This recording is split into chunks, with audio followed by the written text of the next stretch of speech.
Gentlemen, we have called you together to inform you that we are going to overthrow the United States government. Well, what can I do? Okay, yes. We are bored. We're all bored now. But has it ever occurred to you, Wally, that the process that creates this boredom that we see in the world now may very well be a self-perpetuating, unconscious form of brainwashing created by a world totalitarian government based on money, and that all of this is much more dangerous than one thinks, and it's not just a question of individual survival, Wally, but that somebody who's bored is asleep, and somebody who's asleep will not say no? See, I keep meeting these people. I mean, just a few days ago, I met this man whom I greatly admire. He's a Swedish physicist, Gustav Bjornstrand, and he told me that he no longer watches television, he doesn't read newspapers, and he doesn't read magazines. He's completely cut them out of his life because he really does feel that we're living in some kind of Orwellian nightmare now, and that everything that you hear now contributes to turning you into a robot. When I was at Findhorn, I met this extraordinary English tree expert who had devoted his life to saving trees. Just got back from Washington, lobbying to save the redwoods. He's 84 years old. He always travels with a backpack because he never knows where he's going to be tomorrow. And when I met him at Findhorn, he said to me, "Where are you from?" And I said, "New York." He said, "Ah, New York, yes, that's a very interesting place. Do you know a lot of New Yorkers who keep talking about the fact that they want to leave but never do?" And I said, "Oh, yes." And he said, "Why do you think they don't leave?" I gave him different banal theories. He said, "Oh, I don't think it's that way at all." He said, "I think that New York is the new model for the new concentration camp, where the camp has been built by the inmates themselves, and the inmates are the guards, and they have this pride in this thing they've built. They've built their own prison, and so they exist in a state of schizophrenia, where they are both guards and prisoners, and as a result, they no longer have, having been lobotomized, the capacity to leave the prison they've made, or to even see it as a prison." And then he went into his pocket and he took out a seed for a tree and he said, "This is a pine tree." He put it in my hand and he said, "Escape before it's too late."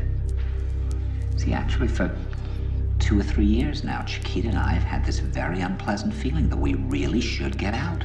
And we really should feel like Jews in Germany in the late 30s. Get out of here. Of course, the problem is where to go, because it seems quite obvious that the whole world is going in the same direction. See, I think it's quite possible that the 1960s represented the last burst of the human being before he was extinguished, and that this is the beginning of the rest of the future now, and that from now on there'll simply be all these robots walking around, feeling nothing, thinking nothing, and there'll be nobody left almost to remind them that there once was a species called a human being, with feelings and thoughts, and that history and memory are right now being erased, and soon nobody will really remember that life existed on the planet. Now, of course, Bjornstrand feels that there's really almost no hope, and that we're probably going back to a very savage, lawless, terrifying period. Findhorn people see it a little differently. They're feeling that there'll be these pockets of light springing up in different parts of the world, and that these will be, in a way, invisible planets on this planet.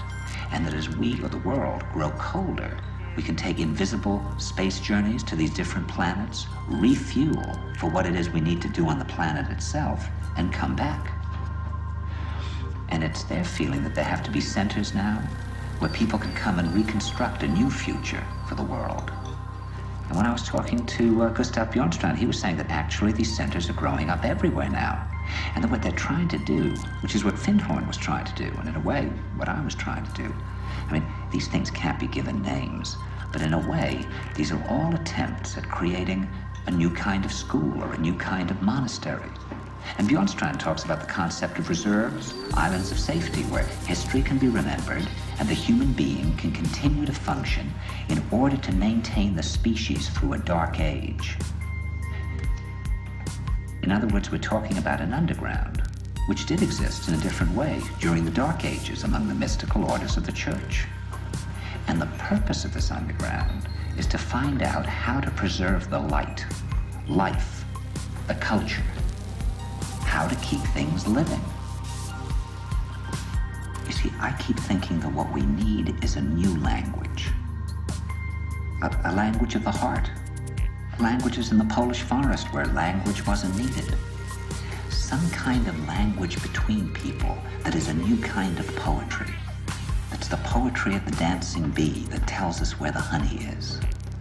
And I think that in order to create that language, you're going to have to learn how you can go through a looking glass into another kind of perception where you have that sense of being united to all things, and suddenly you understand everything.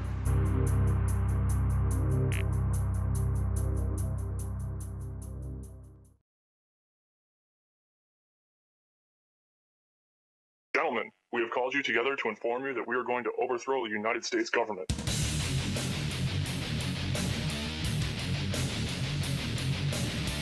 You still think that jet fuel brought down the World Trade Center? Does anybody else see a problem here? If the government has nothing to hide, why are they so afraid to answer a few questions? This story does not add up.